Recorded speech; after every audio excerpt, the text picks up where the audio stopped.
కొణిదెల పవన్ కళ్యాణ్ అనే నేను శాసనం ద్వారా నిర్మితమైన భారత రాజ్యాంగం పట్ల నిజమైన విశ్వాసం విధేయత చూపుతానని, భారతదేశ సార్వభౌమాధికారాన్ని సమగ్రతని కాపాడుతానని, ఆంధ్రప్రదేశ్ రాష్ట్ర మంత్రిగా నా కర్తవ్యాలను శ్రద్ధతో అంతఃకరణ శుద్ధితో నిర్వహిస్తానని, భయం కానీ పక్షపాతం కానీ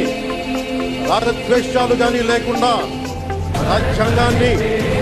శాసనాలని అనుసరించి ప్రజలందరికీ న్యాయం చేకూరుస్తానని దైవ సాక్షిగా ప్రమాణం చేస్తున్నాను.